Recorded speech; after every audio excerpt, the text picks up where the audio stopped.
I was an undergrad, I spent a semester living in Cape Town, South Africa, which is an incredible place, but also really highlights kind of economic inequality and the consequences of sort of low levels of economic development. So when I came back from Cape Town, I was really excited about continuing to develop an interest in improving livelihoods among poor communities and thinking about doing that as we approach important energy transitions. So finding ways to improve lives of the very poorest as we navigate through transitions of energy supply, climate change, air pollution. My dissertation was thinking about the impacts of rural electrification in India. And from there, I sort of got hooked on working on India and sort of haven't been able to stop since.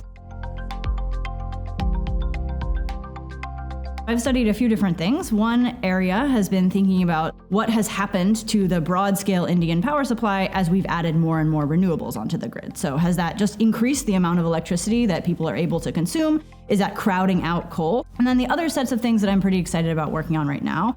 One is finding ways to really improve livelihoods among rural, low-income individuals. So thinking about providing forecasts to help farmers cope with coming changes to the climate, thinking about ways to provide access to resources, whether it be electricity or clean water, that's as beneficial as possible to the kind of lowest income members of the population.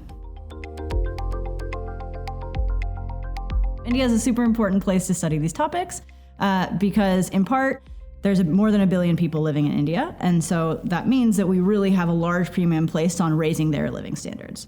At the same time, over the next 50 or 100 years, changes in the climate are projected to have a disproportionately large negative impact on India. And thirdly, in order to power that growth, we need to do it with energy.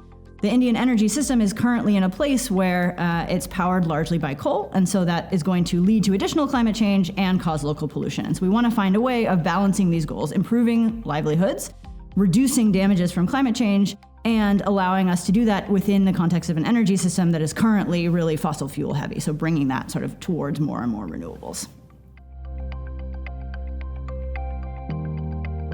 EPIC is a pretty exciting place to be. It's often the case that researchers work in our own little silo and then present those results later on to government partners. At EPIC, we take a little bit of a different approach, which is often integrating those government partners into the research from day one. It means that the lessons that we learn are directly applicable to the types of questions that policymakers are themselves interested in answering. So we're able to both do really high quality research that at the same time has an active, immediate impact on the policy choices that people are making when they're trying to decide about how to balance these difficult trade-offs that really affect many, many lives around the world.